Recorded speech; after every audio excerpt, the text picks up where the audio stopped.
Well, I was going to talk about the capitalist crisis, and if there's any place to talk about it, it's in Detroit and Michigan and the Midwest, which has been going through a crisis for 30 years in the Midwest.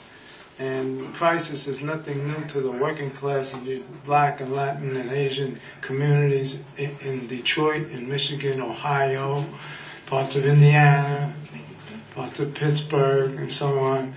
And this is a very crucial area of the country.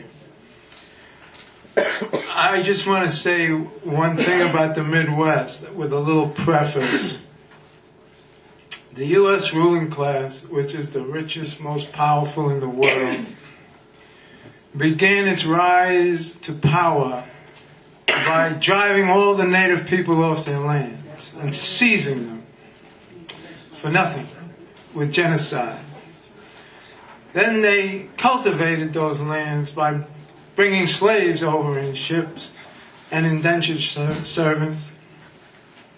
And then they stole half of Mexico. And then they brought workers in from China to build the railroads and the Philippines.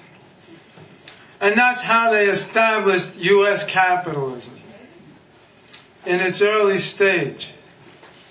But in its later stage, it was the Midwest and all the workers in the Midwest, in the steel mills, the auto plants, the parts plants, the rubber factories,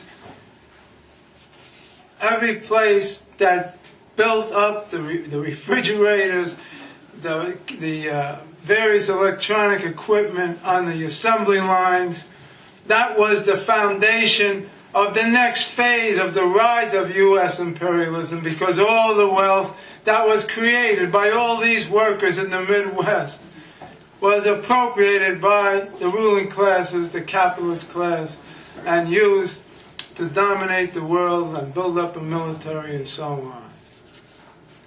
So the Midwest is a very significant place in the history of U.S. capitalism. And it's very important that we see ourselves in perspective that way.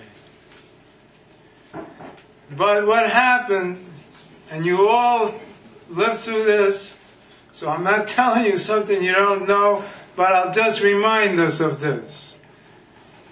Around 1970, when the technology began to be developed, the computers, the microchips, robots, sensors, the capitalist class figured out a way to try to cut down the working class in the Midwest that had built up a strong union organization where black workers, for the first time that they were in this country, found a place in the factories and the unions, could have some sustenance that was stable.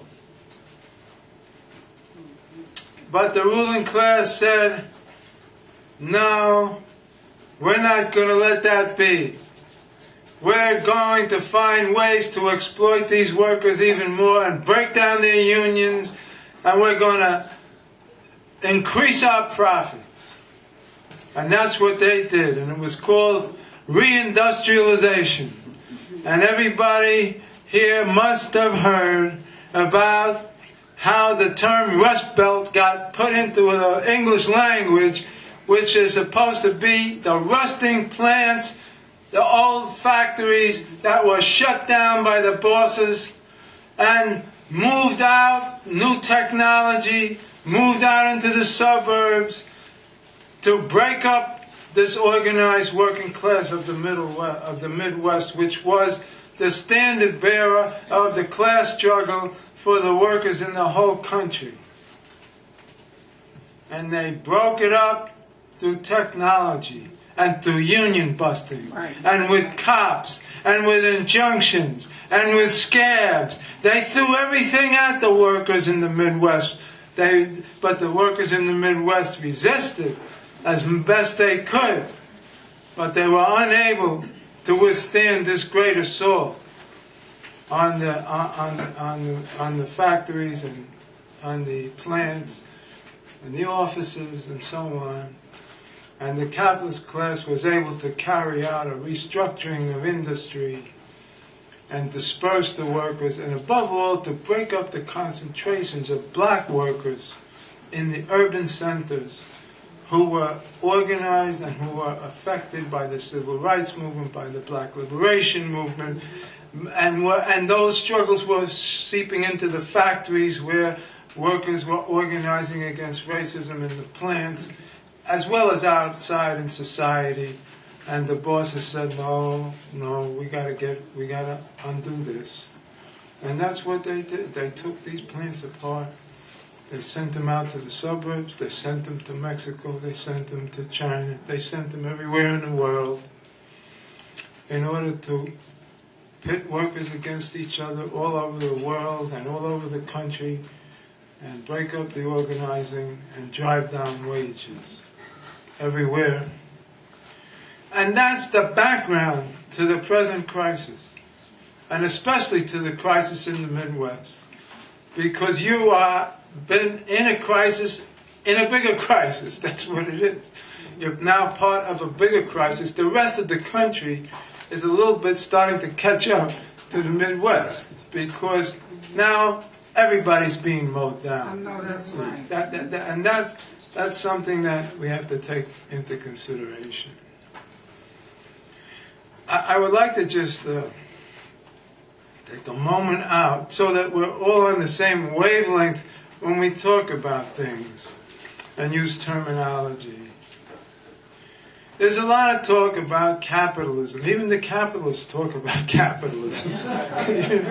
you read, aha, you stole my line. You stole my line. And so just as so that we could all be on the same wavelength, we should talk about that just a little bit. What is capitalism? You'll hear all kinds of things. Well, it's the free market system. It's the buying and selling. It's the right of property. And all of those things are true, but they're not the essential answer. The essential answer is that capitalism is a system of exploitation. It's a system of a ruling class over a working class.